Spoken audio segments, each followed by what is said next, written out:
সরকারি চাকরিতে কোটা পদ্ধতি সংস্কারের দাবিতে শুক্রবার রাজধানী সহ দেশের বিভিন্ন ক্যাম্পাসে বিক্ষোভ মিছিল এবং কোথাও কোথাও সড়ক ও রেলপথ অবরোধ করেছে শিক্ষার্থীরা।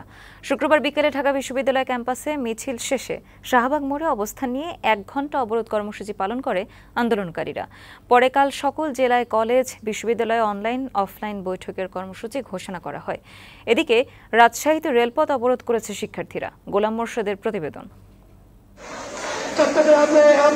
সরকারি চাকরিতে কোটা পদ্ধতির যৌক্তিক সংস্কার করে সংসদে আইন পাশের দাবিতে পূর্ব ঘোষণা অনুযায়ী দেশের বিভিন্ন ক্যাম্পাসে বিক্ষোভ করে ছাত্রছাত্রীরা। শুক্রবার বিকেলে ঢাকা বিশ্ববিদ্যালয়ের কেন্দ্রীয় গ্রন্থাগারের সামনে জড়ো হয় আন্দোলনরত শিক্ষার্থীরা। মিছিলটি কলাভবন, উপাচার্যের বাসভবন চত্বর, রাজু ভাস্কর্য হয়ে শাহবাগে পৌঁছায়। 4 রাস্তার মোড়ে অবস্থান নিয়ে চলে সড়ক অবরোধ, বন্ধ হয়ে যায় যান চলাচল।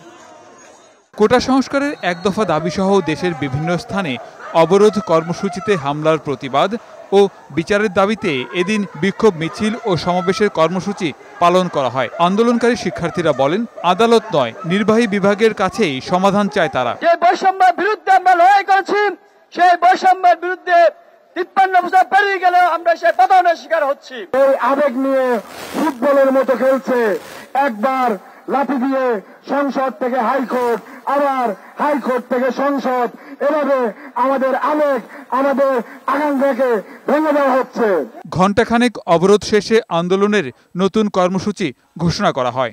আগামীকাল আমাদের সকল বিশ্ববিদ্যালয় ও জেলায় জেলায় অনলাইন অফলাইন প্রতিনিধি বৈঠক হবে এবং বিকাল 6টায় আমরা আমাদের পরবর্তী কঠোর কর্মসূচি নিয়ে একটি প্রেস ব্রিফিং করব। ঢাকা ছাড়াও দেশের বিভিন্ন ক্যাম্পাসে বিক্ষোভ মিছিল ও সমাবেশের খবর পাওয়া গেছে। রাজশাহী বিশ্ববিদ্যালয় সংলগ্ন রেললাইন অবরোধ করে কোটা সংস্কার আন্দোলনকারীরা। এতে সারা দেশের সাথে রাজশাহী রেল যোগাযোগ সাময়িক বন্ধ হয়ে যায়।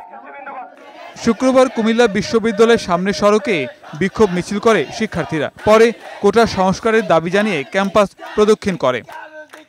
খুলনা বিশ্ববিদ্যালয়েও বিক্ষোভ মিছিল করেছে শিক্ষার্থীরা। মিছিলটি ক্যাম্পাসের ভেতরে বিভিন্ন সড়ক প্রদক্ষিণ করে। এ সময় অবিলম্বে দাবি মেনে নেয়ার আহ্বান জানানো হয়।